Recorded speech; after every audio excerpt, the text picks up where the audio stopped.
know the farthest so far that we've had come by is from Israel. They had to get up, I guess, 2 or 3 in the morning to come by. Wow, that's commitment. Yeah, I just put my email in the chat if anyone wants it. In a few minutes, we'll get to introduce everybody where they're from and what they're working on. Because I had 14 sign up, so we'll see how many we get showing up. We only get about half of them showing up, but Fair enough. life happens, and then you can't make certain things, or you're too tired, or right. Mm-hmm. Like Patricio has to negotiate with his wife for the children wrangling, right? I do. Actually, this is a unique situation with me. I had to coordinate with my daughter, my 9-year-old daughter, to watch Charlie because my wife isn't here right now. Oh. So if I hear a bang or something, you'll be like, ah, I'll be gone. Hopefully not. I think they'll be chill. But yeah, that's my wife is she has a film festival that starts tomorrow that she's coordinating in Toronto, the Imaginative Film Festival. Oh, great. Yeah, so that starts Tuesday, and basically from Tuesday to Sunday, she's, just focusing on that. So it's just me and the kids. Patricio, you're a fan of Alien, evidently. Yeah, I actually had these in boxes for years. Cool. And my wife bought me about 10 years ago this display cabinet that's back here, and I never set it up, and she was sore at me. It's like, I bought you that for your birthday and you never set it up. I'm like, okay, I'll set it up, and I took all the stuff, and now I'm like, you happy? So which was your favorite version of Alien? Well, I would say Aliens, the 1986 one with the Queen and all that. Yes, yes. I watched that. That was actually my first scary movie. I was like Disney movies. The scariest before that was Snow White and the Seven Dwarfs. And then just some kids had this movie, and I wasn't into like live action stuff. I was a kid. And then I saw this thing and I was freaked out. And for like 2 weeks, I was paranoid that I was going to get impaled by a tail and the queen alien's going to rip me in two. It affected me, but I guess in a good way, because I ended up coming to terms with the creature. I think it was, was it last year? I think he lives in, is it Germany or Switzerland? Because I've been to both and I can't remember which place it was. The guy who came up with the alien drawings and everything. I was at his museum, and the restaurant where they have H.R. Geiger. Yes. Is it in Germany or Switzerland that he has?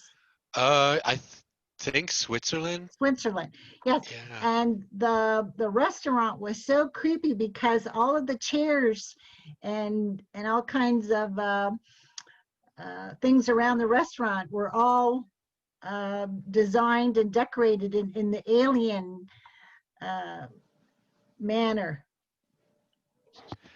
I wish I could have been there. Maybe one day. I don't know if you'd be able to see it if it's on YouTube or anything to see the museum or the. I have on YouTube. I'd like to see it in person though. Oh yes, yeah. It's in a lovely little village. Mm-hmm. So you were there, right? Yeah. So you were a fan of H.R. Geiger before? That's why you went to the village? I love the alien movies. Cool. Do you have a favorite? The first one. Alien. Yeah. I actually watched that one second because I never knew that there was a prequel. I just saw Aliens first. And then years later, I was in a Blockbuster, and I'm like, there's no S in this Alien movie. I'm like, wait a minute, this is the first one? And I'm like, I rented it so fast. Hello. And I'm writing 2 Alien scripts, so You are? yes, Like sci-fi alien yes, kind of stuff? yes. Nice. Are you gonna share some details? Or is it top secret? Oh, oh no, I want to hurry up and finish the script I'm on so I can start this Alien. It's to do with aliens and football.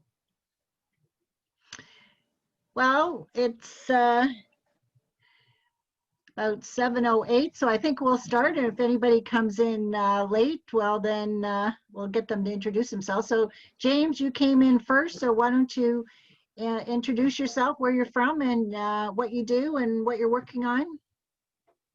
Oh, okay. Can everyone hear me? Yes, good. Yeah. James Russell, Toronto, producer. I have my own company, Manx Studios. We just optioned the film and television rights for the Aaron Brockovich of Family Court. We have Bridget Nielsen of Rocky fame reading the script now. Hopefully she'll come on board. We just got today an LOI from Jason Noto, who's an amazing director. He has a film Beyond the Night on Netflix now. So he's on board. So hopefully once we get an okay from Bridget Nielsen, we can start fundraising. We're also trying to get started a thriller, Happy Father's Day, with a company in Amsterdam. Wow. About a loving father who discovers that his son has become a serial killer. So he sets out to try to stop his boy from harming anyone else. So we're working on that, but that's probably not shot in Canada. And that's pretty well it. We started a horror film in February, but as you can imagine, we got halfway through it and then we had to pull up stakes. So we have a half-finished horror film. And that's pretty well it. I'm a writer / producer / corporate communications consultant. Great. Okay, Jesse, you can go next. Okay. Hi, I'm Jesse. I'm also here in Toronto. At the moment, I'm a freelance writer, mostly for online magazines. So I typically just do articles and journalism in that sense. Still kind of like applying for more so production jobs. I graduated from Ryerson last year. Right now, most of the scripts I write are typically for television. That's mostly what my main focus in career-wise is.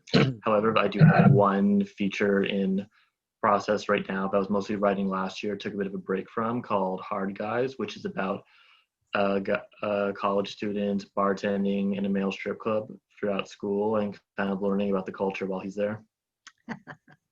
Great. Okay, Patricio, you're next. Hello. So I'm in Hamilton. I work as an editor and motion graphics artist in Toronto. I do freelance work as well. I'm kind of new at it, working in Hamilton mostly. I did some freelance stuff before, but I've been mostly like 9 to 5 kind of gig in Toronto. But COVID has me here, working remotely.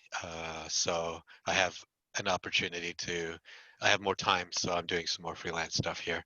I'm working on a lot of little small things here and there, working on some camera, and have this animation that I'm working on right now. It's for a music video for a Hamilton artist, and I'm doing the animatics right now. I mostly do motion graphics, not like cartoony animations, so this is a bit of a challenge for me, and I'm trying to. I have a very limited budget to make this thing, and I'm trying to make it as interesting as possible, and make the story very interesting. It's kind of a dark story, but at the same time, I'm kind of learning a lot about classical 2D animation throughout this process as well. So it's a huge undertaking. So that's pretty much using my focus right now, and that's where I'm at, if that helps. Great, good. Joseph, can you introduce yourself? Unmute yourself. Yes, yes, sure. Hello, everybody. I'm Joseph from Germany, and yes, I'm Willkommen. Willkommen. Hi. Yes, I'm a composer since 20 years, but actually, from 1 year ago, I started to go in the film music direction, and yes, and I have recently worked on a short film, and now I work for a horror film, but that's all only short films, and a lot of people that they heard my music, they told me that my music is sometimes too big for a short film, because I compose orchestral film music, and yes, I like the music style from John Williams or Ennio Morricone, but in the end, it's heard like Hans Zimmer. But yes, that is a passion, and actually, I'm not I don't come from the film area. Actually, I don't know the English word, Quereinsteiger. I work as a project manager in a company, and now I start to go in a direction that had nothing to do with my past job experience, and so I'm a greenhorn in this area, but nevertheless, other contacts of film music composers, they say that my music has the right quality to make it public, to stay in contact now with people from the business, and so I'm very happy about that I can introduce myself, and if you are looking for a film music composer for your next project, then feel free to contact me. You can find me on Facebook as well. Great, thank you. Barbara, introduce yourself. Hi there. Hi, everyone. My name is Barbara. I am in Toronto as well. Kind of similar to Joseph. I left banking last year, and then I went off and I was teaching yoga for some time. And it was actually this past summer I got the idea to create a script. So I created my first feature film. It was a drama. So that was in the summer. And now I started working on a second one because I enjoyed it so much. And I'm here to just meet new people and to see where it goes. Thank you. Did you say you've created a drama script? Yes. Because there's this one lady who has been searching for a drama script, and she's posted in at least 4 different Facebook groups. Okay. Do you have her information by any chance? Yeah, I'll send you her information. So I was hoping someone would come forward with that. Oh, that's awesome. Yes. Okay. Thank you so much. Next is Jack. Hi, Jack. Hi, can you hear me? Yes, good. Okay. Jack Wibby. I live in Baltimore. I work for the federal government, and believe me, we're all looking forward to the election in 2 weeks. I'm also a screenwriter. Yeah, cross those fingers. I'm also a screenwriter. I've got 24 completed screenplays. 22 of them have female leads. So I don't want to step on Barbara's toes there. I just let her get first crack at that drama thing. I'll stay out of her way. They might not even be looking for women anyway. Oh yes, it's woman. Yeah, I'll send you the information too. Okay, sorry, Barbara. I'll still stay out of your way. But I've got the first one in pre-production in Europe. This is, I don't know if anybody's heard of an insane investigative reporter named Nellie Bly from a century ago. They mentioned her in West Wing. She traveled around the world in 72 days. Spoiler alert. So they're working on that in Europe, but I still need customers for the other 23. Why the range of genres isn't just eclectic, it's schizophrenic. It's all over the place. One with a black lead, one with a Latina lead. There's a bunch that happen in space. It's everything. So big bunch of stories waiting to be told. Great. Okay, Fatima, introduce yourself. Hello, everyone. I'm so happy to be here again. I'm just started screenwriting, so I can say I am a writer and a beginner screenwriter, and I hope learn a lot with you. Great, good. Welcome aboard. Yes. Thank John, you. John, introduce yourself. Hi, I'm John Ionucci. I've been to these before. I've seen a couple of you. I have 5 completed screenplays. And I'm just in a rewrite right now that's been taking me forever on my very first one that I did, which came in the top 20% in Nichols, but got a bunch of reads, but didn't go anyplace. So now I'm rewriting it again. So that's where I'm at. Great. Nick. Hi. Yeah, so I'm, I joined, a few weeks ago. I've been just attending these just to, get more information. I'm currently in San Francisco Bay Area, California, USA, and I'm currently in tech marketing, but I'm trying to see how much I can do screenwriting on the side and just kind of learn about the processes and competition or any events or and just network. So that's kind of the primary goal. I've worked on some shorts, just 15, 20 pages in, but it's still in development. Good. So myself, Christine Whitlock, I've written, directed, produced 4 feature films. 3 were on Netflix with my first distributor. And I just was looking through the LinkedIn groups, and one gentleman I connected with, he has 3 networks, and he was looking for content. So I connected with him, and another distributor that's looking for content. So we'll see if I can get my movies out there again. And I'm on the 7th edit of my Hallmark mystery TV pilot. So I'm planning to do 40 more to go. Now I'm only planning to do 7 and 8, and then give it to the script doctor before I send it out to producers. And I'm almost finished doing my research for my Alien football script, and I've got a couple of horror scripts I'm working on, and I've written 8 feature scripts and 3 TV pilots that I'm adapting to novels. So right now I'm taking a break from the Hallmark script and doing the 3rd edit on my thriller novel from the script. So one thing that I'll be sending you all, some of you in the past have gotten it, is all of the script writing places that I connect with.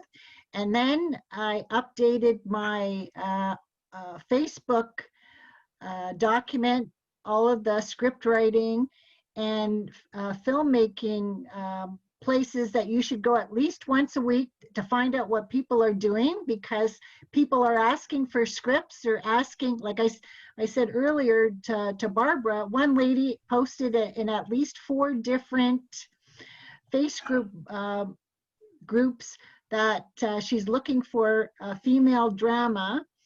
And so it's necessary. So I have my Saturday mornings, I go to the Facebook groups.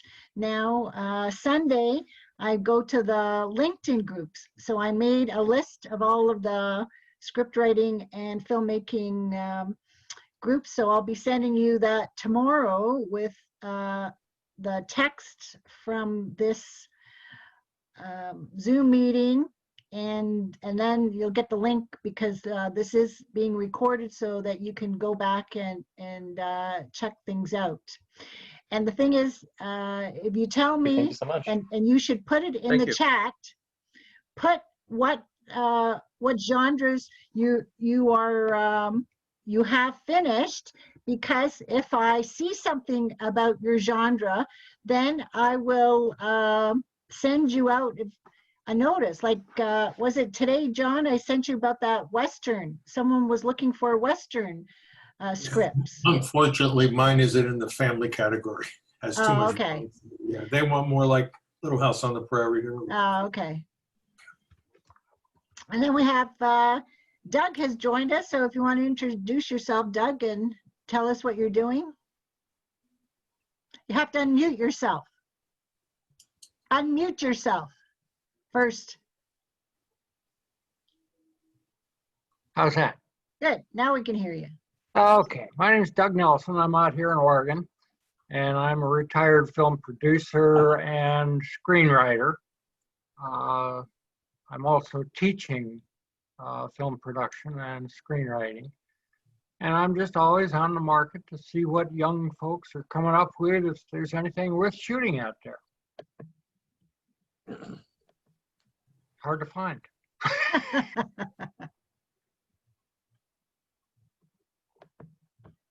So that's it. So anybody want to pitch Doug?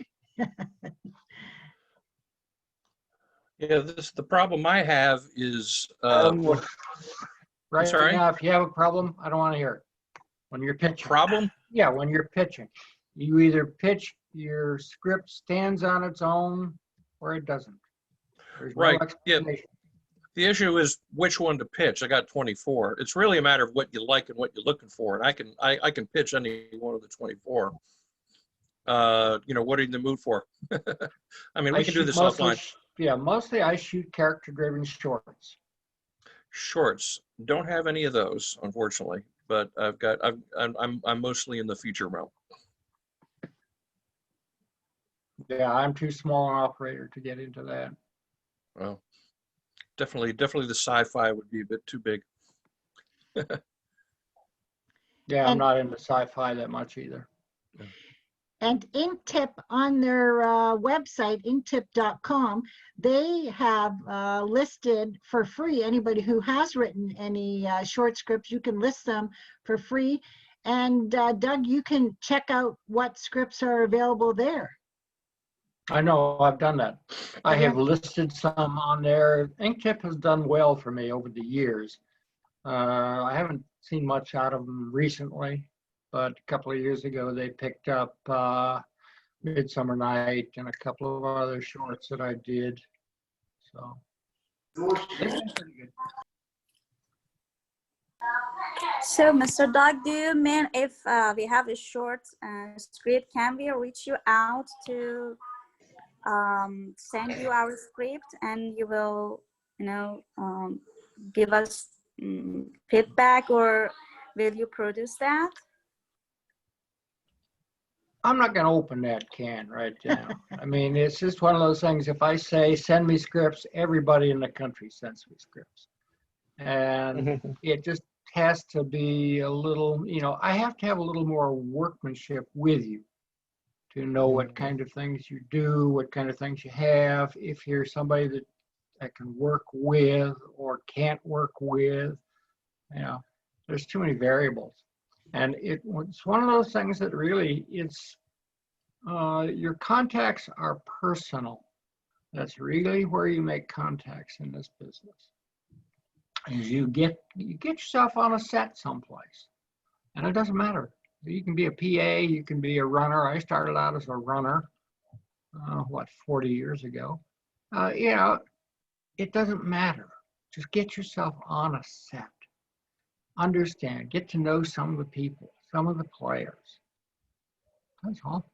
And with the new independent filmmaking industry expanding the way it is, you know, Hollywood is probably not the place to go to start out. Where are you located? Fatima, where are you located? I'm from New York. From New York. There's all kinds of shootings going on, you know, all kinds of production going on in New York. There are people back there that need people to work in everything from commercials, talk about shorts. Go look at some really good commercials. And there are people back there that do that, and they're always crying for people to come on this, you know, to be on the set. You know, you just have to learn not to knock over all the light stands or anything. But, you know, and be active and aggressive and willing to work and look local in New York. Thank you. So you talked about commercials. You know, is there like maybe a resource where, you know, if I wanted to kind of start off like script writing for commercials or advertisements, just to get, you know, kind of started off and maybe just get some revenue, what do you recommend in terms of that?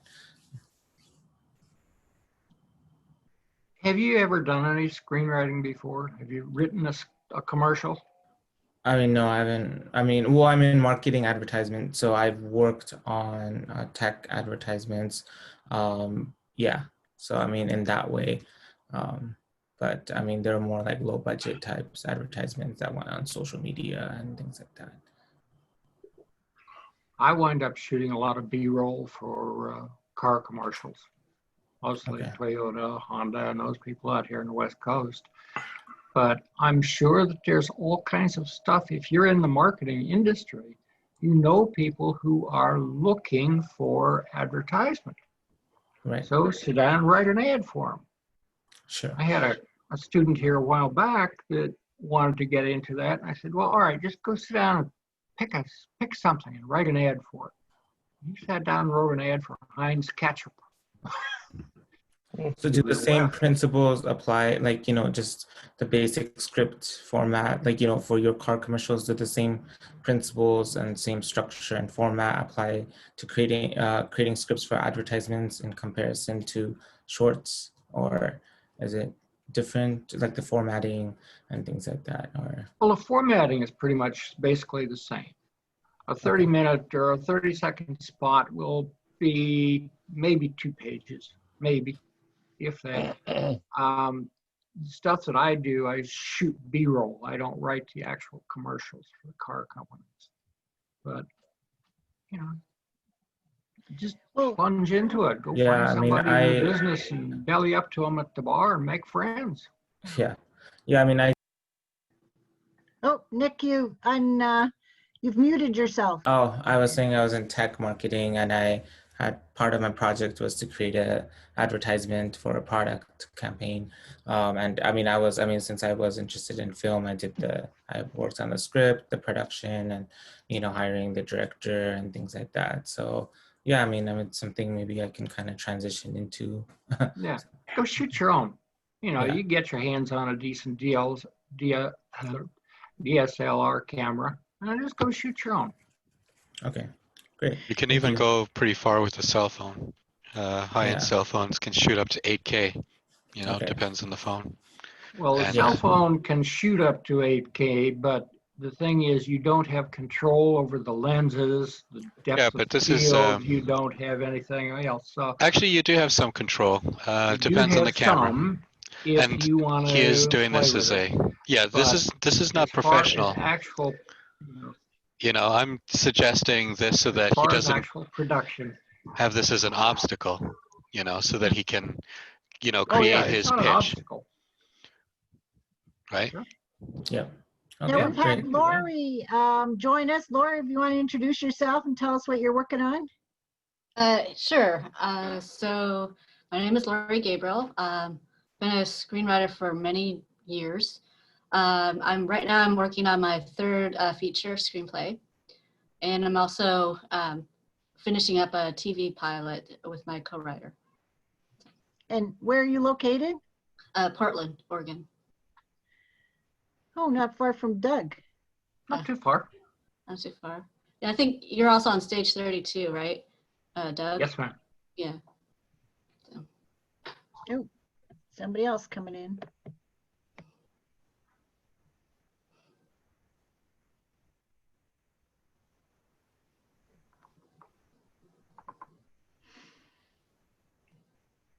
But there's so many webinars, free webinars out there for filmmakers and script writers.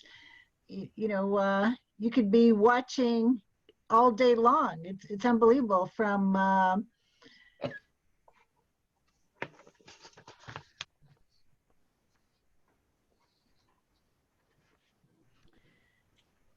roadmapwriters.com. They've got all kinds on their website, and they're doing half an hour interviews right now to go onto their website and sign up. I know there was some the other day. I think it's going to be tomorrow. They've got 2 or 3, so sign up with them.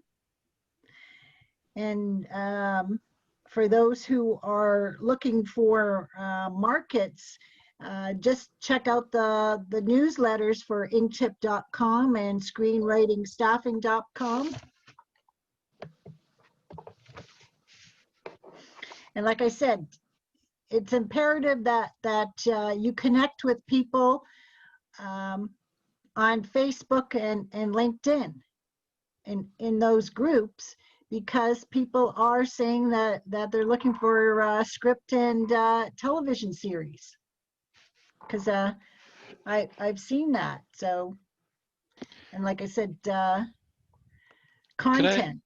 Could I ask, have you noticed any kind of difference between the people that you connect with on Facebook and on a platform like LinkedIn in particular? Because I find I've used Facebook maybe 95% of the time, and maybe I should be using LinkedIn more. I've been wondering that, but I haven't really gotten into it. I found on LinkedIn I can actually contact directors and producers right up. You can't do that really on Facebook. It's hard on Facebook. You got to find them. But I've got like a list of 1,500 of them now that I connect with. And, you know, just connect, say hi. And most of them will connect back. How you doing? What are you doing?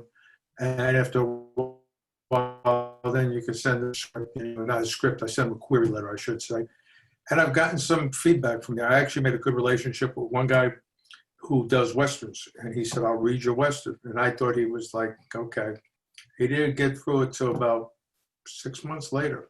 He just said, hang in there, hang in there. He didn't do it. He wanted me to, he said if I redo it, send it back to him. But he sent me 15 pages of notes on it. What he thought was good, what he thought was bad, what he thought needed to change. And they all made sense. It was excellent. And that's just from saying, introducing yourself to the guy and saying hi. And after a while, we started talking, and I told him I was pretty new.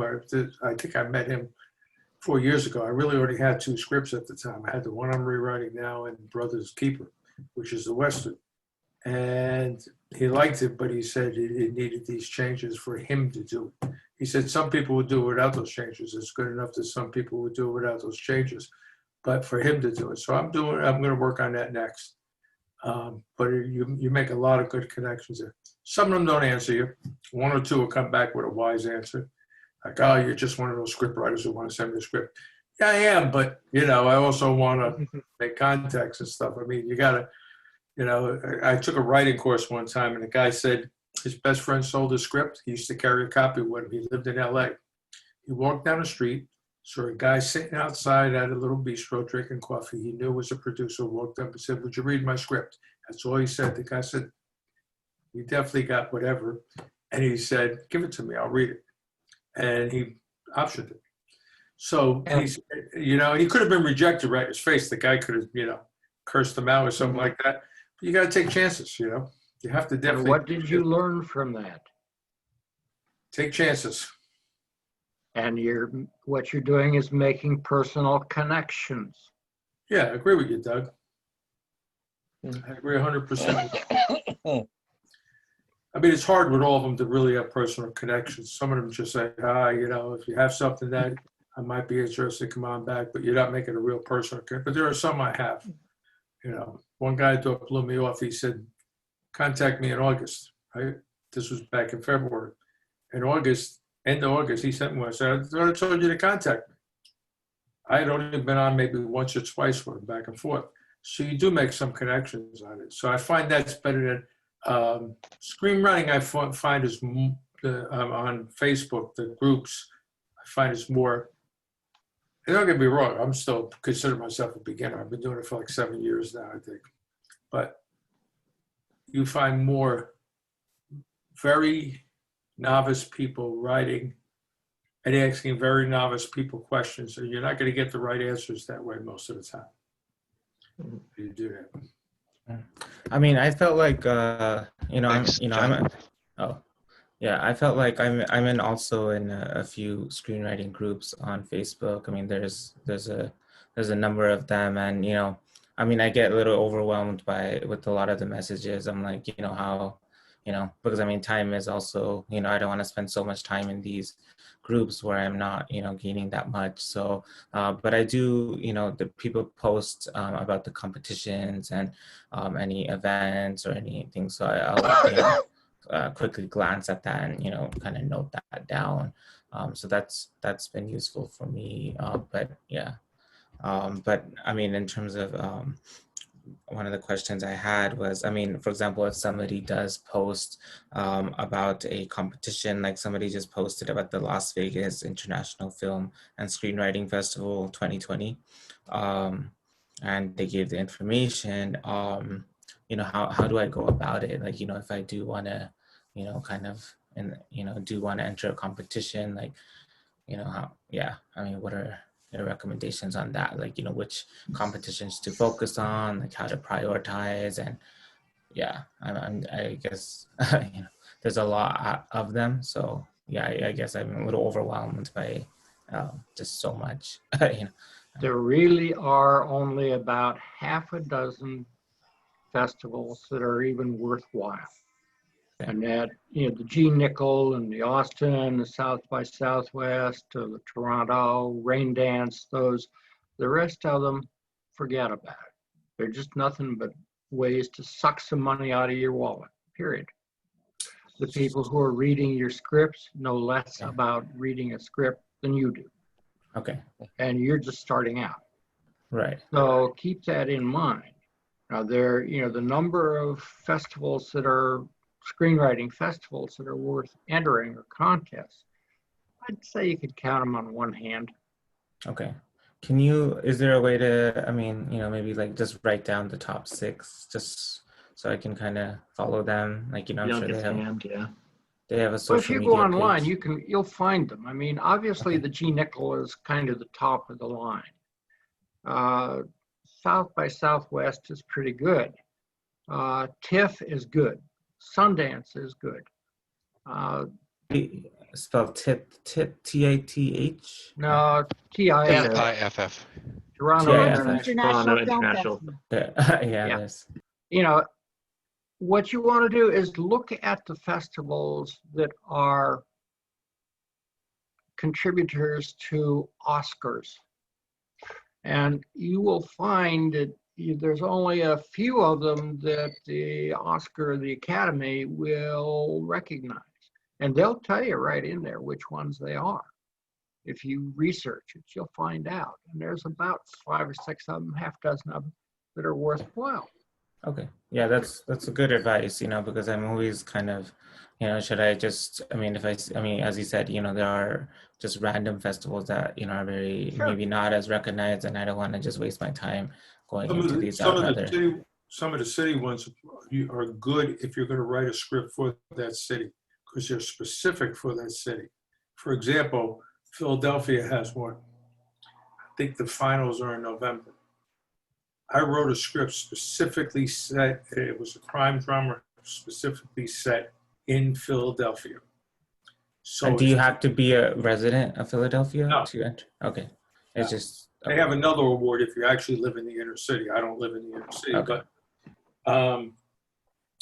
what it does is I read who's reading it, read who's reading it, because that's important. And you could go to IMDb, put their name in and see what they've made. I read it, and a lot of them are drama, crime drama people. So I figured it would fit in, and they have made movies. So you can do it that way, and those are okay for that. But you really need to read the instructions. I was going to enter one until I read down and all the way down the bottom it said, only female applicants will be accepted. You know, and you have to read them. There's some of them have it like that. Some of them are specific for ethnic groups. Some are specific for race. Some are specific for area. The script has to fit an area. I wanted to send my script out last year, and I saw the Philly one. I got all excited because I live near Philly. It wasn't set in Philly. It's set on the border of New Mexico and Texas. So, you know, you have to read them too. The instructions are very good. But what Doug said is right. There's a lot of things out there that are just there to siphon the money off. Okay. You know? And, you know, back to my, you know, comment about, you know, going to these screenwriting groups and, you know, again, just, there's just a load of information, you know, people are just posting and that's the reason I'm doing this. I feel like I'm getting more out of it from, you know, attending these virtual and actually talking about it, you know, because I don't have that much time to like looking at every comment and things like that. What is the best way, like, I mean, in, you know, these different screenwriting groups, like what is the best way, you know, to take away the most? Like, what do you think I should do? Do you think I should look into all the posts or just, you know, kind of, I mean, I do. Just for the last 1 or 2 weeks. And if you don't think that group is for you, it's too minimal of information or novice with the type of questions that are being asked, and then that's not the group for you. You know, there's about 20 different screenwriting groups, so check them out. Like the one that I think is good is about log lines. You find out what people's log lines are, and people critique it and say, you know, what's good and bad about these, because the bad ones are quite obvious right up front. But Nick, when you were here a couple of weeks ago, you told me that you had quite a few contacts in India with relatives in the film industry. Were you able to connect with them? Yeah, I mean, you know, I usually, you know, Diwali is coming up, which is like the Indian Christmas, New Year, you know, so I'm going to send them a message. I think it's a good way to kind of, it's coming in 2 weeks. So I'm going to send them an email, you know, and then WhatsApp. Yeah. You know, but yeah, I'm going to, you know, I don't want to randomly just message you and, you know, if it's some holiday, you know, then and see where that goes. Yeah. Because if you've already got contacts in the film industry over there, then, you know, they may have contacts over here that they may point you out to connect with. Yeah, and my actually uncle, he teaches script writing actually for University of Pune, which is near Bombay, and it's so you know, I can, maybe there's some virtual thing that he can introduce me to. But yeah, how much time do you think is good to spend on these? Like, you know, I mean, you know, time permitting, how much time do you think it's good to spend, you know, going in these groups and like reading up information? Like, do you think it's valuable, or do you think you should just kind of, you know, weekly do it? Do you recommend doing every week? Like, just kind of get. Well, that's what I was saying. Saturday morning, I'm going through all of those groups quickly. And there's 3 or 4 of them that post almost exactly the same things. So you have to, you know, eliminate those duplicates. Yeah. But I think the best one so far has been the screenwriting one. I think that's the most that I felt was the most general and most applicable, I guess. Yeah. But yeah. So can I ask a question? Sure. How much is important to get a course or, you know, online courses for screenwriting? Because Mr. John mentioned that he had a course about the screenwriting. Yeah, So I wanna, ended up, when I first started, I was lucky. I get the local community college brochure for seniors, and they have a course in screenwriting. The guy's the best guy I've ever talked to in my life about it. He writes, he's also a boxing trainer, but he writes, but his wife has been producing a number of scripts. And they don't write in tandem for some reason. I don't know why. But he was very good. And, you know, there was a lot of, even things that I knew were just like questions that were out there. You know what I mean? Like one guy gave a script and the first 2 pages were complete paragraphs. You know, and it looked like a letter. So, but he was good with the guy. I mean, he was good with the guy. You know, and the thing was, he was very good. But there's a lot that are bad. I joined the writing group. That cost the lady who runs it costs $250 because she's got her MFA. I won't mention which one it is. I went to it, and I didn't have my script out that day, but they had theirs, so she gave me copies of them. And the one guy's script was unformatted, had no plot. And, you know, everybody was like, and she was like, this is great. She had told me before, we got one guy who's great. And I'm like, there's no plot. I don't even know who the protagonist is or the antagonist. I have no idea. And she kept praising the guy and everything else. And it goes around the table. And I just said, I didn't want to say anything about the plot. So I just said something about the formatting. I said, you need to get some screenwriting, some software, and, you know, try to format it. So you don't have to format it. I've read the Coen Brothers. Yeah, the Coen Brothers, if you read some of their things, they're not formatted very well. But that's because they make their own scripts. They make their own films. So they don't have to format. They know what they want. So, and you're not going to send a spec in like that because they won't even read it. And then it got to the plot thing. And finally, 2 guys who were there, were 6 of us, and 2 guys who were there were like nodded because we were hoping somebody would say something. At the end of the day, she gave me my $250 back, whatever it was. I said, I'm sorry, I can't use you here because I won't make the money I normally make. These people don't want to. And I said, but you're taking money for nothing. And she said, but this is my job. So I ended up thanking her, give me the $250 and I'll see you around. Because I wasn't going to get anything out of it. I want somebody who steps on my script, rips it apart and gives it back to me and says, okay, do something with it. And, you know, she was more like, everything is great. She had one person who was a novelist in it. Why they were a novelist in script, I don't know, but she wrote a book. And all it was taking a train from Cherry Hill up to New York City. And at every stop, she described the stop. Now, if there was something behind that made that subtext or, you know, meaning behind it, yeah, but that's all she did. And I'm like, okay. You know, I didn't comment on that. I said, I'm not here to comment on novels. I don't know anything about them. But I did know I wouldn't read the novel. But what I'm saying is it's hard finding. It's very But Fatima, I would say there's lots of free resources online. Before you start paying for any courses, see what you can get on these free webinars. Like I said, what was it called? roadmapwriters.com. It's in that list that I had sent you before.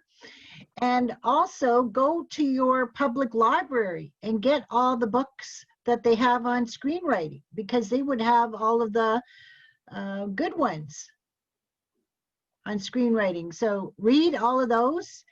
And then, you know, when you're lacking, or if you think you're lacking in a certain area, then, you know, go and purchase a course on, you know, plotting or character or something like that. You're right. It's like Doug said too about personal relationships.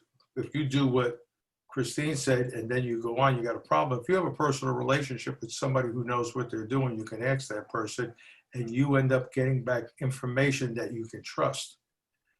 Like every time I ask somebody for information, I usually look up their name on IMDb or something, or try to research their name, because I want to know where that information is coming from. Is it right or is it wrong? Doug will tell you, there's questions on Stage 32 that have 72 different answers, and 71 of them are wrong, especially when it comes to formatting, you know. And, you know, But you got to do research too, a lot of research. But the books are great.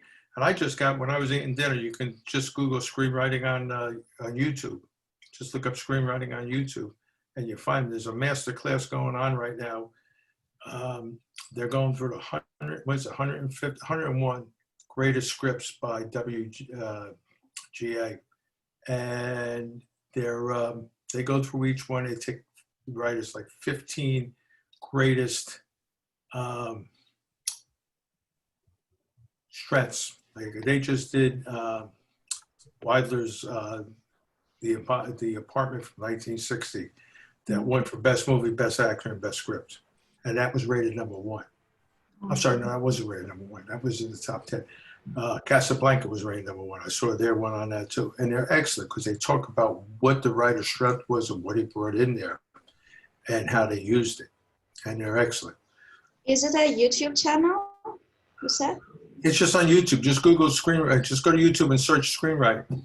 That's all. Search scripts, and they'll all come up. And it was screenwriting, I think it comes up a couple of choices. I just looked on the one that said Masterclass is free, and that came up with the Wilder one, and I clicked it on, and then I just let it run through about 6 or 7 movies. I did it while I was having dinner before. That's why I was a little late.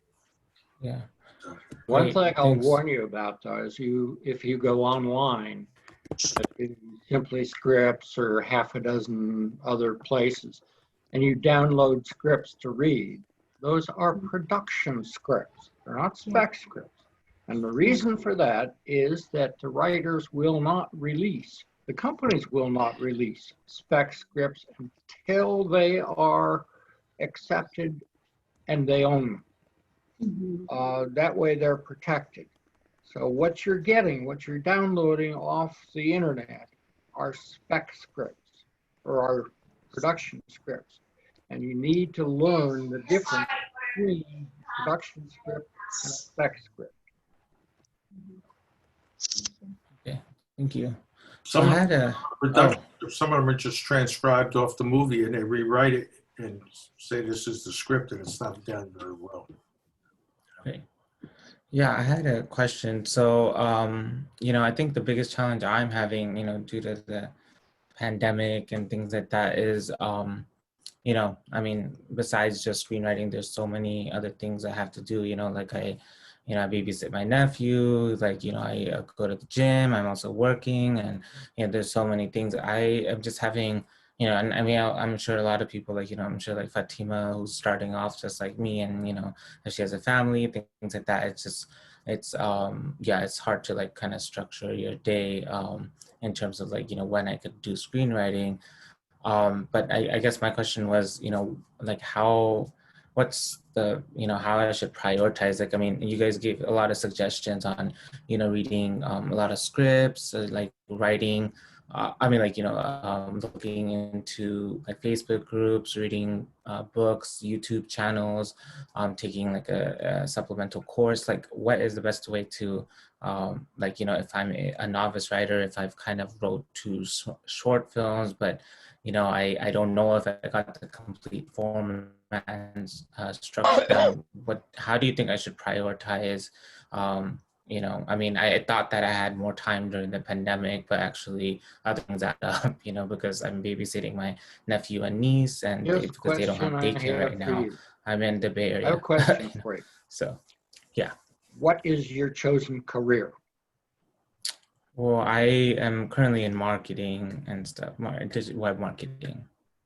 Do you want to be a screenwriter as a career? I would like to, I know I'm passionate about it. I want to explore it. Do you want to do that as a career?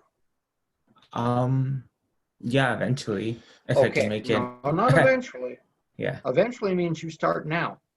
Okay. Okay, if you want to do that, that's your priority. Period. Okay. Simple as that. Okay. Sure. Remember that screenwriting is a business. Right. It's not, for playthings. It's not a hobby. It's not anything else. It's a business. It's like you're deciding to become an attorney or a doctor or astronaut. You put your heart and your soul and every waking moment that you have into it. And if you're not willing to do that, you need to go find another career. There's nothing wrong with being an accountant, you know. Right. So there are lots of choices out there. Sure. Okay.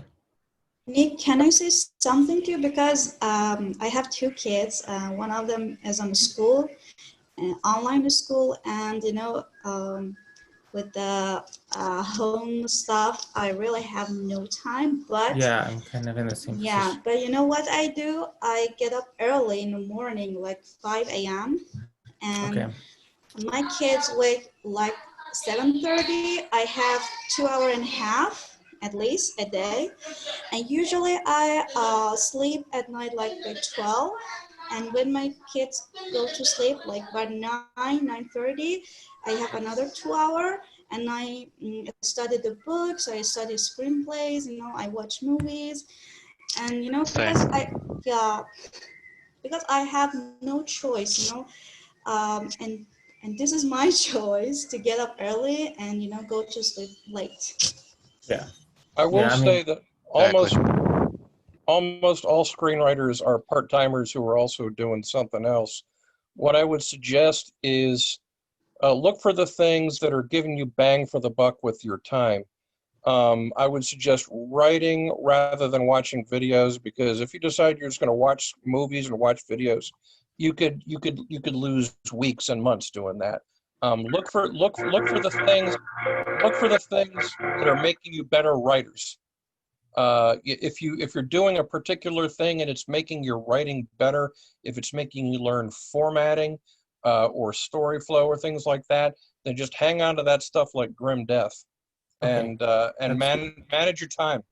Sure, that's good advice, because yeah, I mean, again, it's priority. I mean, you know, outside, I'm just saying, like, not even just as a career, just there's other things that just come up and you have to prioritize, and there's so much you can do with screenwriting, right? So that's, yeah, I'm just trying to prioritize based on, yeah, my time. I would also be careful of stage 32 and roadmap, because if you're doing one of those things where you're popping out $30 per conversation, that money can add up fast.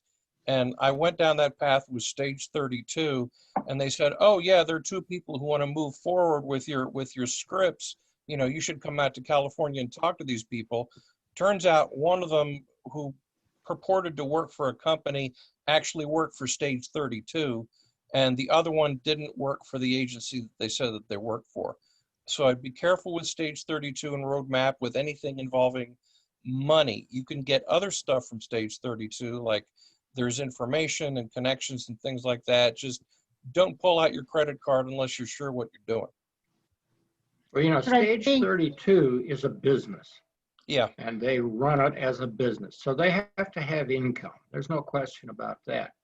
But getting back to your question, Fatima, I guess, is that you have so many hours a day.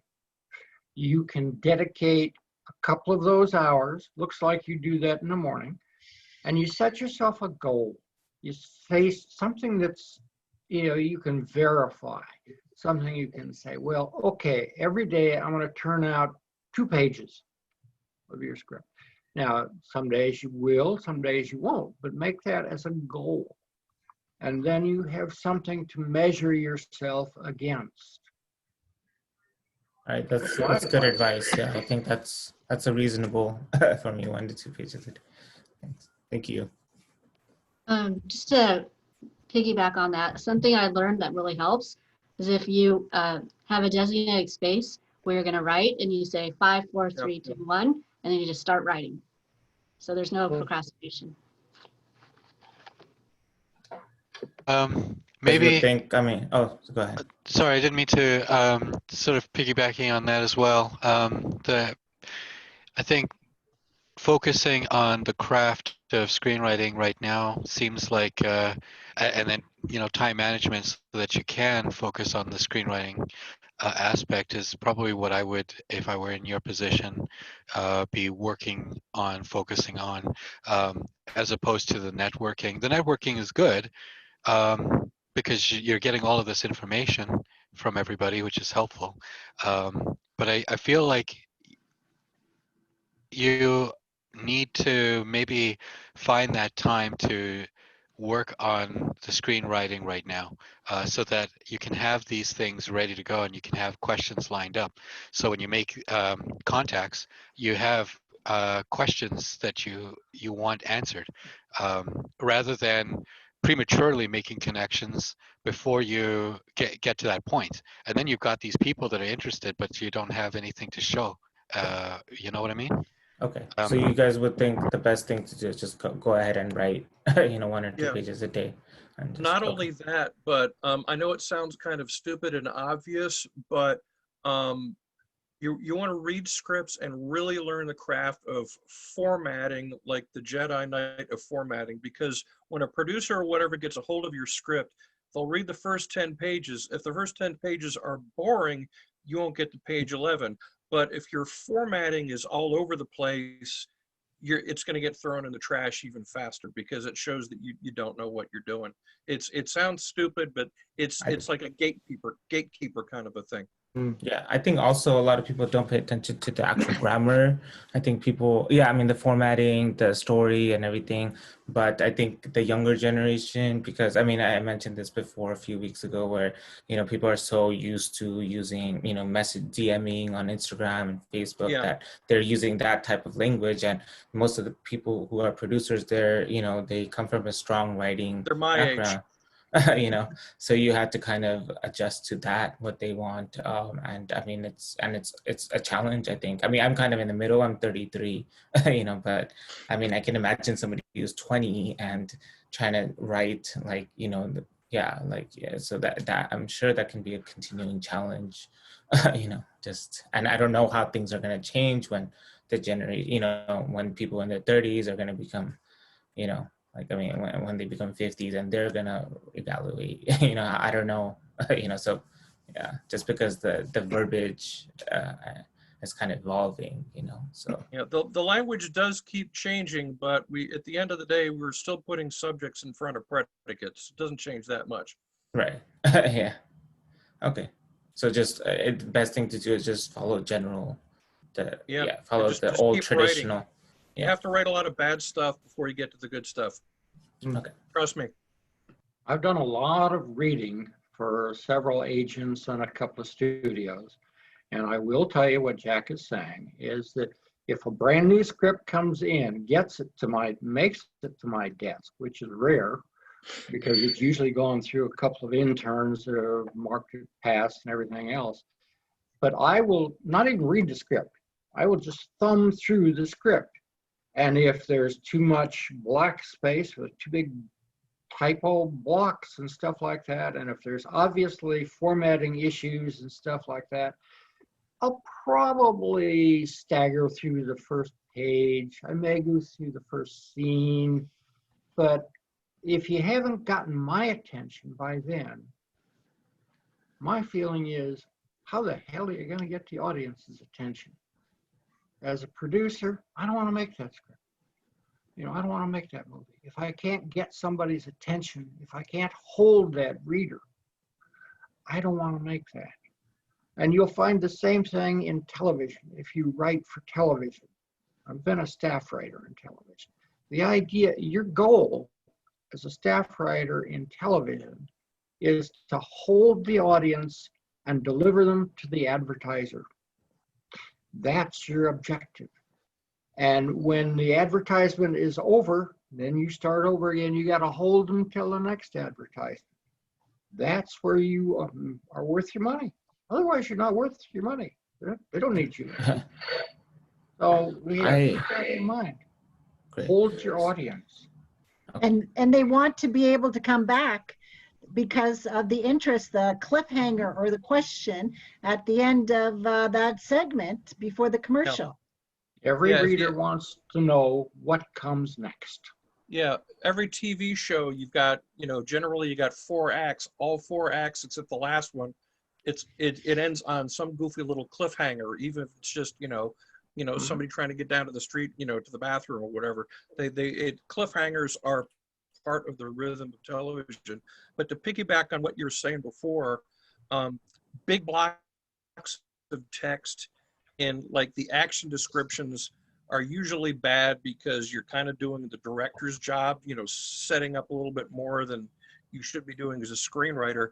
And big blocks of speech are bad simply because it's boring and it makes for a bad film. When I find myself having to do a massive, you know, plot dump with a lot of exposition, what I try to do is break that up into some sort of dialogue, and then try to add some conflict in there so that the exposition of the information, it's not just, you know, this is the history of everything before Act 1, but it's part of the conflict that drives the story. Just an idea. Okay. How's the usually, like, generally, like, the evaluation criteria? Like, you know, I mean, if a producer was reading it, like, what are, I mean, you know, you talked about, you know, obviously the idea that's, you know, and then the structure and the grammar, but what, is there like a percentage breakdown of what is more important, or is it just kind of, yeah, like, how do they evaluate it? Like, what is the evaluation criteria? The story is the most important thing. Yep. However it's told, the story is the most important thing. Yeah, as long as you can keep them turning the pages, you're in the game. Okay. Okay, we've got someone new here. Jason, if you want to tell us where you're from and what you're working on. Unmute yourself. You have to unmute yourself first. I'm from Los Angeles, and I'm co-writing a script right now with a gentleman about 5 guys that go to Philippines and get into all sorts of trouble. So it's a comedy or crime? It's a comedy suspense type of thing. What's the log line? That's a good question. Okay. We just got started on this thing, so kind of new at all this. So that's one of the first things you have to do. Have you got a title for it or not yet? Just called the 5 guys right now. Working title. The Manila folder. Yeah, basically. And Jordan, we haven't heard from you and we can't see you. Can you participate too, Jordan? You're black on our screens. Can you unmute yourself and tell us about yourself and what you're working on? No? Not there.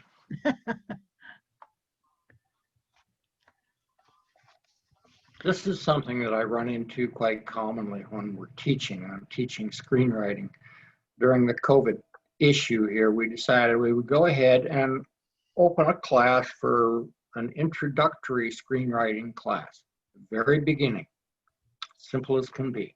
It's a prerequisite for taking my class in screenwriting.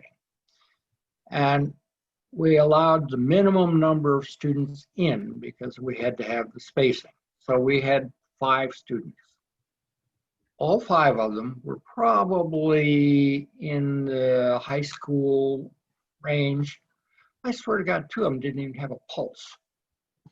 I mean, and I see so much of that, you know, when I get involved with these wannabe screenwriters. So many of them are so shy, so withdrawn. They, you know, I look at it and say, well, you know, if you don't have a pulse, it's going to be hard to be a screenwriter. Well, they don't know that marketing is involved. Yeah. So I'm looking at it all, you know, you've got, what, 9 or so blocks here with people on them. I've only heard from a couple of them. The rest of them are too shy. They're hiding in the background. These can't be screenwriters. They're not, they can't be. I mean, they can be something else. Maybe they can be, you know, architects or something, but they can't be screenwriters. Yeah, making movies is a bit like life in the mafia. Everything in the world starts with the big meeting. And if you can't walk into the meeting and be the guy in the meeting, if you don't have that personality toolkit, then screenwriting is going to be difficult. You know, I have a friend of mine who's soft-spoken and quiet. He has a passion for writing scripts, and he's a good guy. Yeah, except you know, I've had years to get to know him, but he's really passive and quiet, and you know, all of his stuff is really just on his shelf. You know, it doesn't really go anywhere. So like what you just said seems to complement that. I guess maybe he's got I'm a to very get out there. passionate and shy kind of guy. And if you look over here, those are all, you know, up here in the binders, those are all scripts that have gone nowhere, that I have never released. They have all won awards, every one of them. But I'm kind of a passionate and quiet kind of a guy. For all the noise that I make, I'm generally pretty quiet. And I do think that, you know, sometimes when you're in a different field, like I've been always a passive person, but, you know, I'm in marketing, which is a pretty cutthroat place. And, you know, you have to speak, otherwise you know, you're out, you know, where you had to really convey. And I think that sometimes, you know, other careers can utilize your strengths in screenwriting, you know, the fact that I have to, you know, the professionalism, the fact that I can, you know, yeah, what I, you know, I have to think before I speak, and, you know, how I write. Like, I think those principles, like those things I learned in the marketing field and how I grew can apply to screenwriting. I mean, I'm not saying just marketing, but, you know, any, you know, fields in some way or another can apply. So Introverts can do this. It's just as long as you know your material and you know what you're going to want to say to people, and you can think ahead to, you know, the problems that they might raise in the meeting. If you're prepared, anybody can do this. It's just a matter of, you know, overcoming your weak points and hitting on your strong points. That's exactly what I was going to say too. If you're prepared, confidence comes from preparation. And if you go into a meeting confident, it's going to come across like you might be even arrogant to a point. But that's, I think, what they're talking about. It's not about sitting here or sitting in other places and taking everything in. It's about when you have to speak, you know what you're going to speak and speak it. You could take, I know some of the most quiet people in the world. I know guys who are major head coaches at major colleges, okay? And if we go to dinner, they're the most quiet people in the world, but get them on a football field where they're prepared and they take over the field. You can take over a meeting. Don't get it wrong just because you're a shy person in life that you can't do this. You can do anything if you're prepared to do it. That's very true. I'm a shy person. You know, I agree with you there. Well, right now I'm researching with another woman to write a TV pilot. She's got all of the experience in the subject area that we're going to be writing about, and she's very outspoken in that. And I said, when we go into pitch, you're going to be the one who's going to be doing the talking, because you know all of the details about the subject matter. I know about production and writing, but she knows about the type of characters and the location and that about this TV pilot. So, you know, if you're with somebody, you have to get together with your strengths. Now we have somebody new here. Gabriel, if you want to introduce yourself and tell us what you're working on. You have to unmute yourself. Okay, can you hear me right now? Yes, yes. Okay, cool. This is my first time here, and I'm currently doing many projects at once. So the most important one is trying to start writing a feature film, which I always wanted to do, but because of pandemic and because of the other projects that I worked on, and I submitted to different competitions. And where are you from? I'm from Bogota, Colombia. Oh, great. Yeah. And what's the genre of your feature film, feature script? It's drama. What's your log line? It's about a boy who wants to make a revolution at his school, but it ends in an anarchy. That's the main idea. Sounds like fun. Yeah. So is this high school? You said it is school. Is it Yeah, high so school or college? maybe call. I'm not sure because he's about to graduate. It's like a senior year. Okay.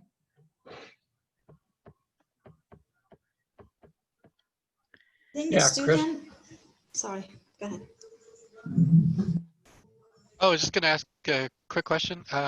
Log lines also applicable to shorts, right? Yes, they are. Oh, Cool. yes, yes. Indeed. Yep. I had a quick question. You know, I noticed that like on Netflix, I watch a lot of Netflix, and you know, my dream would be if I can get a script out to Netflix. But I noticed a lot of the shows, the recent show, you know, I'm into like watching documentaries as well. Like, you know, I watched American Murder. I really liked that. And, you know, Unsolved Mysteries. So how does screenwriting go about that? Like in documentary, I mean, it seems like a lot of documentaries are getting really popular on Netflix. Like, how does that work? Like, is it the same principles, or, you know, if you were to write a documentary and stuff, like, does the screenwriting still apply to that, or? Yeah, the thing is, you're going to wind up digging up a lot of archival information, getting interviews from experts. So there are going to be differences. You're not going to be hiring actors unless you're reenacting the whole thing. Another thing to consider, because I've done this, is you're sitting there watching a documentary about something that you're really interested in, and then you realize nobody's done a feature on this thing yet. I've done a couple like that. That's great. Yeah, I mean, I really liked, I mean, American Murder, the documentary, and I mean, if, you know, I mean, I might consider writing a documentary just because I'm so interested in it. But yeah, I want to get your feedback on that. Right? There's a lot of research. With Right. documentaries is you have to get a lot of the rights and the life rights if you're writing about living people or their estates, so that you don't get sued, that you know, these people might not like what you're bringing up about them. So you have to get all of their permissions, and so you have to have all of those references and all of those professionals. And some professionals will not give you interviews for free. You have to pay for those interviews. Okay. And get those research documents. You have to pay for them. Okay. So it could be a lot more expensive just writing the script for a documentary than, you know, than one that isn't. Okay. So is it people who written these documentaries, like, you know, American Murder, like, do they come from like a film background? Like, do they have experience in screenwriting, or is it they kind of just already knew the story internally and they kind of, I mean. Some of them are adapted from books. You know, somebody writes a book about a serial killer, and then somebody else comes along and says, okay, now we're going to do this, you know, in documentary format, or they might go the other way and hire actors. Okay. Yeah, because like Netflix, like Unsolved Mysteries, they just released yesterday, like their second season and things like that. And that really catches my interest. And yeah, but you know, Netflix, I feel like there's a lot and it's getting really popular. So thank you. But you said you had already, Nick, you had already written one script that you've gotten feedback on that someone liked, but you just had to clean up the grammar and the wordage. Yeah, that's, I mean, I got it from Carol Parker. Yeah, she posts a lot on the screenwriting group. And yeah, so I would, you know, look into revising that. Starting on that. Okay. And yeah, maybe building going up on through a number of edits for that, because you've already gotten good feedback. Yeah, and she liked the someone story. liked It's just, yeah, she said maybe some of the formatting and the verbal, yeah, just grammar. Those two things maybe work on. But she said it was a good start, and you know, I had all the breakdown, the scene breakdown and everything. Yeah. Yeah. So great. Thank you. Yeah. So I think that should be your focus in the next 2 weeks, doing a couple of rewrites on it. Rewrites. Okay. All right. Thank you. I because think what, if I complicate myself with just documentary, like I'm just gonna be all over the place. When you're novice, you know, I mean, maybe if you're like a lot more experienced, you can experiment with different things, but you know, I think it's good to start. That's what, I mean, Kara Parker said. She said, just keep it simple. You know, I mean, I personally like writing stories on like different, you know, people, different stories involved and things like that. But she said, you know, if you were to, you know, and Fatima and, you know, novice people like me, she said just it's good to just focus on like 1 or 2 characters initially, and then yeah, when you have more experience, you can make it more complicated. and that's what producers are looking for right now is, you know, only 2 or 3 characters and very limited locations because of all of the COVID regulations. Because one of our previous members to the Zoom group, Jason Bork from Vancouver, you know, he's back to directing another Hallmark mystery movie. And he says, you know, there's a lot of COVID restrictions on it. Yeah. So it'll be interesting to see how that movie is going to be turned out compared to previous ones in that series, with more of a lockdown and you know how they have to clean everything so thoroughly. Yeah. Yeah, and I mean, Netflix likes simplicity too. There's just a movie that got released. I mean, it's a Bollywood film, but they bought it, and it was a very, I mean, I liked it. It's called Skinny Wet Sunny. It's about a couple, it's about a woman who's deciding on who to marry between these two, like her friend or some guy that she knows, and all these obstacles. But it's a very simple story, very low budgeted, and they bought it. And I mean, you know, I mean, it just revolved around like 1 or 2 characters. So I mean, I'm thinking of just, yeah, so if, you know, they also like just simplicity, you know, if it's like, well, you know, I mean, the movie wasn't a very different script or very innovative. It was a very, you know, yeah. So, I mean, I'm thinking of just keeping it simple, you know, for now. Yeah. Piggybacking off of that, producers are all going to be also going to be flipping through your script looking how expensive it is. In fact, years ago, I was working on a sci-fi script. A, it was too long, and B, there was a bunch of stuff in there that was just going to be ridiculously expensive to shoot. So I just snapped out all of the expensive scenes, and shockingly, the story got better as well as cheaper. So particularly now when people are trying to figure out, are the theaters ever going to open? Are we ever going to have another one of these billion-dollar blockbusters that they keep pursuing? You know, any producer with a brain in his cranium is trying to figure out how much is it going to cost me going in before we even, you know, put it on the street. So my next question might relate to this discussion. What is the mission of a screenwriter, and how much a screenwriter influence the community in reality? Well, your script is the basis of the film, but once you sell your script, the producer and director can change it however they want to their budget. I mean, should we write just for money, for making money and for the business, or we should write to influence the community and make the community better? You can do both. Write because you like to write. That would be the healthiest foundation, that you have the passion that you get a fulfillment from it. Because otherwise you're torturing yourself if you don't like doing it, right? You know, that should be your core. And the business and the money, that kind of is the side effect. That's the ideal scenario, that you're doing something that you like and you get paid for it. You know, not the other way around, that you're trying and stressing out because you need to get bills paid, you know. Other you want to be fulfilled and happy, and I'd say the healthiest foundation is that you get a self-gratification from doing the actual writing process. That's what I would think. And then, you know, like I like to service the community as well and like do something good.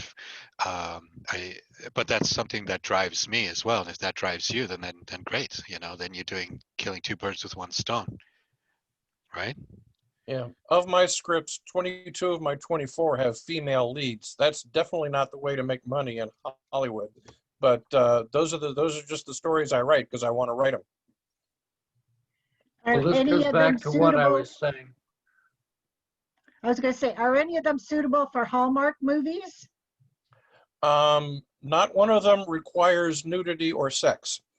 So a bunch of them could fit into Hallmark. Yeah. All of them have a little bit of romance in them somewhere. Some of them would not, some of them are a bit gritty for Hallmark, but some of them would work fine. One is a pure romantic comedy. Because at least one producer on Inktip a week is looking for something like that. Yeah, they need high volume because it seems like they pound out 100 of them a year. No, but I mean, they're looking for Hallmark-like scripts. So I'm saying there are producers weekly that are looking for those scripts on Inktip. Inktip, I should probably go back to that. Well, how would you define a Hallmark? I do know producers who are looking to do that kind of thing. Neil Miller is a guy that I've known for years.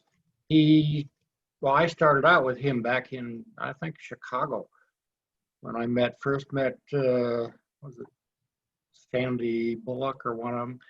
Anyway, this is what he has done. And he's always on the hunt for scripts. I think he's kind of retired now, but he used to always be looking for scripts. And there are people out there that produce those kinds of things for the Hallmark TV shows and, you know, some of the others that have been doing it for years. And they literally run out of scripts. And when you look at some of the old time soaps, you know, they were shooting an episode a day. They had to have scripts, and they had a basic storyline. They would have a staff of writers, and they would carry this story on and on and on. You look at an old time series like Dallas, for example, you know, it was the same kind of a thing. You had staff writers. You didn't have new spec scripts to do those kinds of things. And if you're talking about doing a television series, that's what you're talking about. When we did Northern Exposure, it was the kind of thing that, you know, every day when you showed up, you had a story given to you, and then you had to write it. So soap operas are even worse. Yeah, but it's a different animal than doing a spec script. Yeah, I don't know what else to tell you. Those are different animals. So I'm on the Inktip website. I don't know if you might have mentioned it before, but I mean, if I just register and I don't have the premium or paid account, is that sufficient? Or I mean, can I still have access to a lot of things, or do I have to have the membership? I don't know the way it works anymore, but it used to be. You can get the newsletter first just to check it out, but they won't give you the list of producers. You can't access them, but you can see what the producers are looking for. You can ask. Well, if I want to just kind of just touch up on it and just get familiar with it before getting a paid That's account. what I mean. Oh, okay. Ask to get on their newsletter list before buying the newsletter list to check it out. Okay. So it's a lot more cost effective than Stage 32. Trust me. Okay. Okay. Jack, I'm really surprised that you, with all these female leads, that's all I've seen ads for lately is movies with female leads because of all the new requirements for the Oscar and all the PC stuff going around. I've seen them all out there. Yeah. For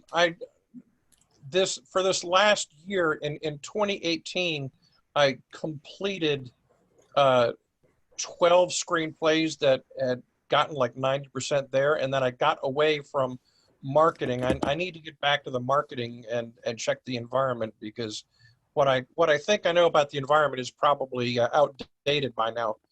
You wrote 12 screenplays in 1 year? Wow. I finished them. The thing is, you know how sometimes you write a screenplay and you get like 80% of the way there, and there's like a planet-sized plot hole and you don't know what to do with, so you set it aside. So for 2018, I said, okay, I've got this island of misfit toys over here. I'm going to finish all of them. I'm going to solve all those damn problems. And I did. So Jack, the other place that you need to check out is screenwritingstaffing.com, because again, they send out, I get 1 or 2 a day of producers looking for scripts, and there's a lot of female scripts that they're looking for, and you don't have to sign up for their membership, you know, right away. You can check out, because right on their website they have what they're looking for, the producers. Screenwritingstaffing.com. Yes. Okay. Yeah, they have what they're looking for. You don't get the contact information until you join. Until you join, right. yes. Yeah. But at least you can see what the last couple of months, what the producers are looking for, and that's the same with LinkedIn. Yeah, I should probably step it up again. I had a question. So, I mean, sometimes I feel like I'm not really sure if it's current circumstances. I mean, we've been in extreme lockdown. I'm in SF Bay Area with all the fires and COVID. And I think I feel like I'm like my mind, I mean, like, you know, I'm a pretty, I'm a person who kind of feeds into the environment. So like if I'm in like Europe, I travel a lot. I've been to like Italy, and when I'm in places that are outside my comfort zone, I feel like my thoughts are just, I could really get really good ideas. You know, when I'm in India, where it's just a spiritual country that I'm just I could really write really well. I think of these things. When I'm in like this situation where I can't go much, you know, I feel like I'm writing. I can't think of that many good ideas, and I don't know what do you guys recommend on? Yeah, Does that happen to you? Yeah, as soon as you get out of your house, you get away from all of the distractions of your life. The best script that I have right now out of the 24, I had just gotten divorced, and I took my daughters to the beach just to get out of the house, and I brought my laptop, and I just sat there in a bar while my girls were on the beach, and that's where that script happened. Yeah, I'm kind of the same way. I mean, if I go to CVS and Whole Foods and Trader Joe's and just running errands, you know, that just makes me even more blocked, you know. So I really need it. I usually, like when I'm emotional, like when I'm in a happy place, when I'm like stress free, like right now there's just so much going on. You know, there's so many restrictions. I just lose, I just like lose like creativity. Yeah, you got the family. Gotta go, guys. Nice talking to you. Okay. Bye-bye. Thank you. Doug. Take care. But Nick, if you become a screenwriter, you can't use that as an excuse. That's your job. 9 to 5, 8 hours, you got to write. Okay. So that's why you got to start with the 1 or 2 pages a day, and you may have to write 120 pages in 2 weeks. Been there. Yeah. Okay. Right? Well, I'm hoping after the pandemic is over. No, we don't know when this is gonna end. You can't use this as an excuse. You gotta, you have to be disciplined, and you gotta do it. Okay. You gotta say, this is your job, and I have to sit down and I gotta write those 2 pages or those 4 pages or those 10 pages. I gotta finish it in 2 weeks, and then I got 2 weeks for doing 5 revisions, and then that's it. That's my job. Okay. Right, okay. Patricio? But what if you just can't, what if you just run out of ideas? Like, what if you just can't think of new ideas? Like your mind is just, what would happen and stuff, you know, if you just. No, but that's why you have to discipline yourself. Okay, right.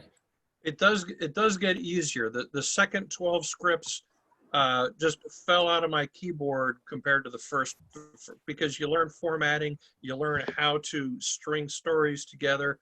Once you get like, you know, 8 or 10 under your belt, it starts to turn into a sort of a Henry Ford assembly line kind of a deal, because you get the hang of it. Yeah, that makes sense. Like Thank with you. post-production and animation and stuff like that, which is my focus. You know, I don't even think about the technical.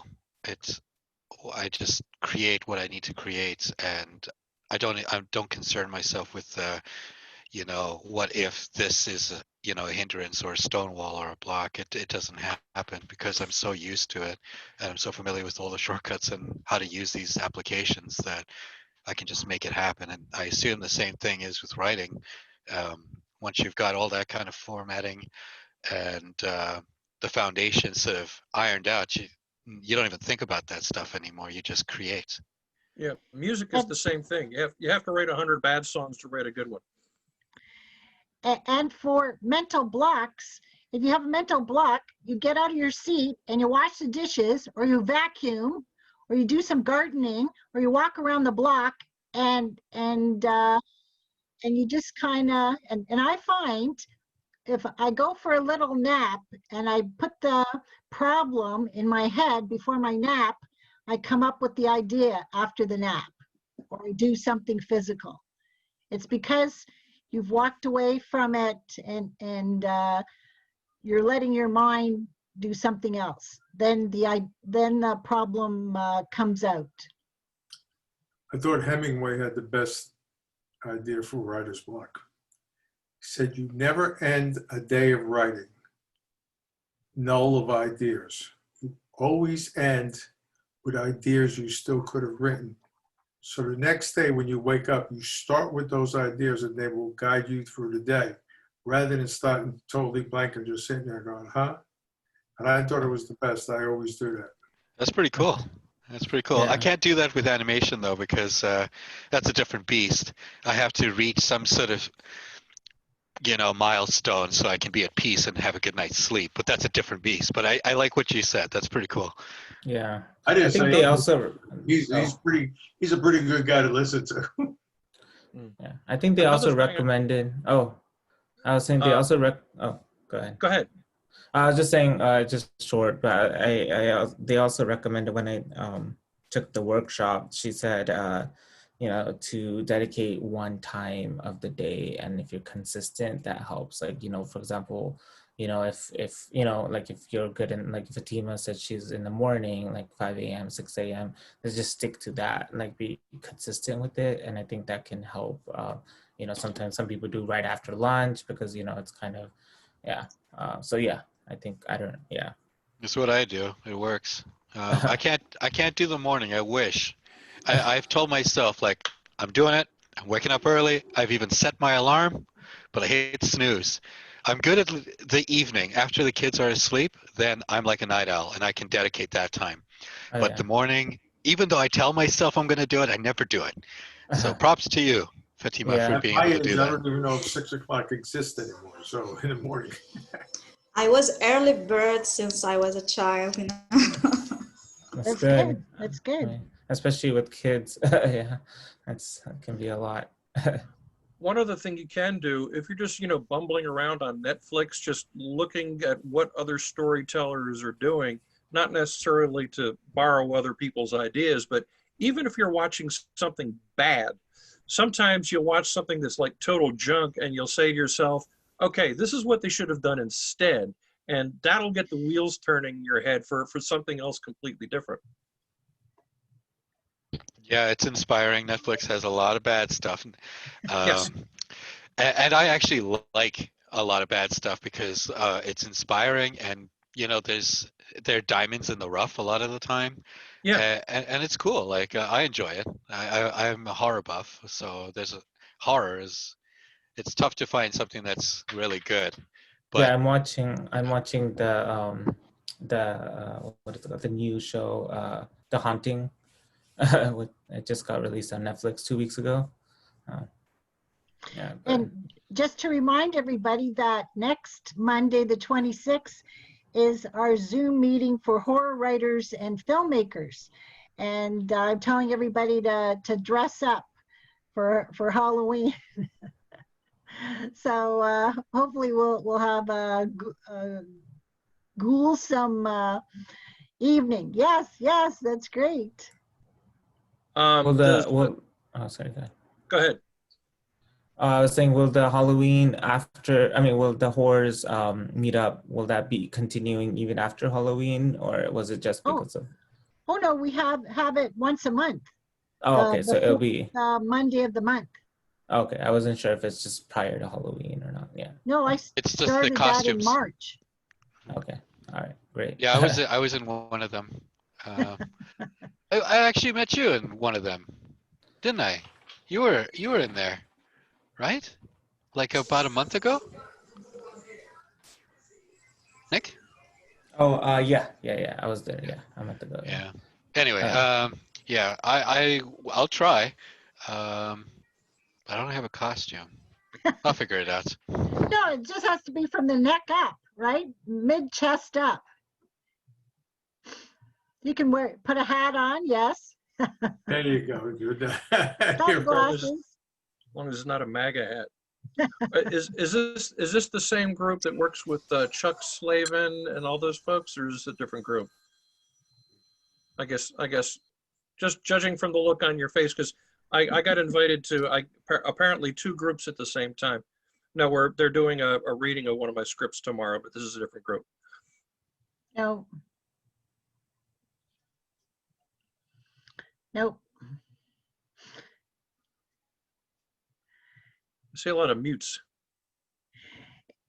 Yeah, yesterday, yeah, Hi. today's Monday. Yeah, yesterday I decorated the front of the house with all kinds of tombstones and signs showing where the graveyard was, and the cemetery, and don't come here, and vampires and stuff like that. So If you want a good Halloween kind of a story, I have 2 daughters, so I know a lot more about the Disney Channel than is really, good for your sanity. But there's one girl on Disney that made the jump to the grown-up stuff.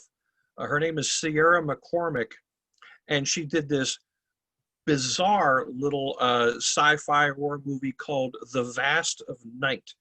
The script is pretty good, but the directing is just absolutely insane. I mean, just crazy tracking shots and stuff like that. And it's only like 90 minutes long. Thing is called The Vast of Night if you want a good Halloweeny kind of movie. yeah, I posted on Facebook and LinkedIn that I had a Halloween special with my 3 horror movies for $20, includes taxes and shipping to Canada or the States. You can see the Sounds good to me. trailers. You can see the trailers on my YouTube channel. Did you say something, Patricio? Send me the link to the Amazon link, or No, your, I don't know. that's through me. No, you'd pay a lot more. Oh, through you? Yeah, it's $20 for the 3 movies through me. Yeah, because Amazon charges a lot more. Amazon and eBay. Oh, all right. Well, I'll my chat with you email. offline. Yeah. Okay. So I'm gonna check out that Vast tonight. Looks cool. Looks like the critics like it. But yeah, there's some good shows on Netflix. I mean, The Haunting was one of them. Ratched, Ratched, and Unsolved Mysteries. And there's a new Adam Sandler movie for Halloween. Yeah, so check out Netflix. They have a lot of good horror. If you guys, yeah. Could I ask? I work with my regular 9-to-5 job, doing post and marketing stuff for Hollywood movies. They send stuff to us, and we distribute their marketing material for Canada, or we create marketing material for Canada, depends. But with COVID, things have pretty much flatlined for Hollywood. It's almost non-existent. Not a lot of movies coming out in the theater. So I'm wondering, like, people are saying that COVID could be transforming the Hollywood landscape in a way that sort of nurtures the smaller indie industry a little bit. But I was wondering if anyone can elaborate on how they see this going. Well, even before COVID, all the studios had gotten rid of a lot of their low to mid budget stuff because they were all stalking the next billion-dollar blockbuster franchise. They got rid of a lot of their little boutique operations, but people are starting to get worn out with the action franchises, and unless you have the Marvel property, a lot of those. I mean, they were trying to do that at Universal with the Mummy and all that kind of stuff, and it fell flat. And eventually, Hollywood is going to have to get back to making normal movies again, which is why I'm making all my scripts low budget as much as possible. And right now, we've got 40,000 cinemas in America, and 20 years from now, half of them are going to be like tanning salons because they just can't survive. We're going to be doing a lot more on the little screens, Netflix and everything like that. By the way, a great movie that just came out on Netflix is The Trial of the Seven. I don't know if anybody saw it. Yeah, I've heard of that. Yeah, is it with? It's Adam Sorkin. He directed it, so it's great. I just saw a video on him, and he was talking about he's a playwright. So what he does is basically write a play, and then he goes back and tries to fill in enough action or what should I say? Enough show that people watch it, because basically he's filming a play, he said. And I could see The Trial of the Seven being a play. It was great, though. It was really was. I'm not a big Sacha Cohen fan, but he was excellent in it. Excellent. Very well done. One of the best movies I saw this whole year. Probably one of the best scripts, too, because he writes dialogue so good. So well. Yeah, I mean, there's also emerging like Apple TV. I heard is hiring a lot of content. I mean, they're trying to create like restructure their entire strategy. And Disney Plus, I just like read that Disney just itself is like restructuring its entire strategies. So it's like focusing on content for Disney Plus and stuff. So, there are emerging ones, like especially Apple TV. I feel like not many people are using that. The reason the big stars are going there is because it's like the superhero movies, the franchises. When they had franchises, you saw all these big names attach themselves because they were guaranteed 7 movies at good prices. That's what Netflix is doing. That's what other people are doing. For example, who's the guy who just signed with Netflix? I'm trying to think of his name. But he agreed, just did a 6-movie contract that was in the high, 6-figure, 9-figure, whatever it was, 100 million. I don't know what that money looks like, so I can't count the zeros. But it's, and so they're all going that way. The other thing is that if you do a series on those, even a what do they call them? That short series. Miniseries? Miniseries, right? A miniseries? Yeah, but they do that. The actors or directors are also saying you could develop the character more. That's what made Walter White so great in Breaking Bad. If that was a movie, Walter White would not be Walter White. You could have developed him the way it was. Yeah, one thing that's interesting that they do in Korea, by the way, Korean television is excellent. It's much better than the Chinese and the Japanese stuff. But their art form is the 16-episode series. It's like a set thing. So an overwhelming majority of their stories are, 8 times longer than a movie, but they do the one series and then they're done. And like you said, it's, you're not limited by, the demands of the human bladder because it's broken up into 16 pieces, but it's got a beginning, a middle, and an ending because you know that at the 16th episode, whatever's going to get wrapped up is going to get wrapped up. So it's an interesting way to tell stories. Yeah. Yeah, I mean, like global cinema itself, like I was just reading up that Netflix is, I think they just spent millions like maybe billion of dollars just going into like the India market, you know, because that's an emerging market, and they, you know, they like to watch a lot of Indian cinema. So they're, you know, just getting a lot of these actors like Priyanka Chopra who have, you know, popular in US now and in India, and they're casting people who, you know, have, yeah. So there's, yeah, I mean, you know, I'm sure like in other countries like Korea and Philippines, they're, you know, I think it's going to be changing, you know, there's going to be more of a global cinema where, you know, you know. Yeah. Hey, If you're, go ahead. We've only got 5 minutes left, so any last comments from everyone before we say goodbye?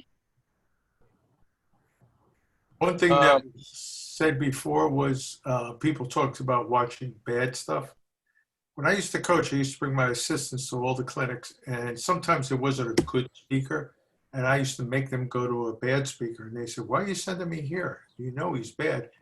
You can still learn from bad. You learn what not to do. Yeah.